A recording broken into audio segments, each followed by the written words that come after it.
emotions can cause a kind of result, and well, with destructive emotions, a kind of destructive result, as we know with emotion like anger, for example. Yeah, so that is very common in all fields, I think, of psychology as well as neuroscience and Buddhist philosophy and psychology. And another aspect she just mentioned also is to understand emotions, to welcome them, and to be aware of the feelings and emotions, and knowing this information, then know how to make a decision if you follow these emotions or not, right? So there are very many common grounds in order to navigate the waves of the different emotions as you just described.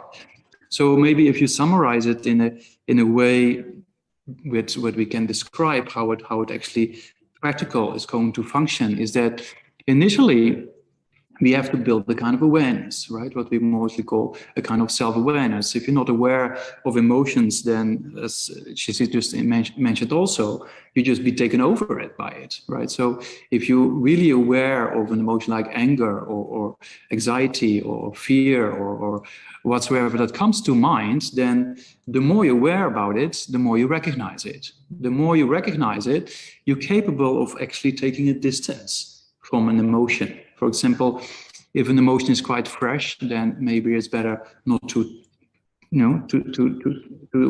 activate it too quick, but to wait a little bit, take a distance, and then think about it, right? So that has to do with a kind of self-awareness. So there's different techniques of breathing exercise that brings a kind of awareness. So the thing is that we have to get a distant kind of approach to the emotion, and then we can look at it from a much more neutral perspective and not getting involved, right? So that's the aspect of self-awareness. So when emotion like anger comes up, you just observe and see it coming, take distance, and then from a distance you can actually observe much better what's going on before engaging it. And so that aspect of being aware of the sensations and feeling is, the initial moment is very brief, as he also just indicated, but then we conceptualize it more and more, and the emotion takes over, and it becomes kind of an emotional hijack, right? So then it's too late, right? So then it's better to go for a walk and try to relax the mind and break that cycle of this particular pattern,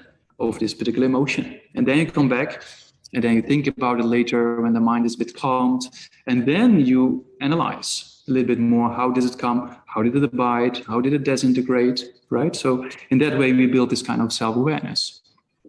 The more you have built on this self-awareness, then there's a possibility to actually face these emotions and see what do they do. Are they beneficial or not? And that's true for positive emotions as well as negative emotions. So with negative emotions, you contemplate the faults of anger versus the benefits or the qualities of practicing patience, right?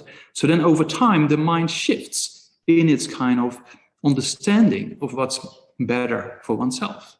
Yeah, and that helps us to actually what we call this kind of self-regulation, right? The next step after self-awareness is kind of self-regulation, regulating the emotions, being in control, so to say, by the power of, first of all, taking a distance approach and being neutral and accept emotions and see how they come, and see if they were beneficial or harmful, and then applying antidotes like patience versus anger, for example.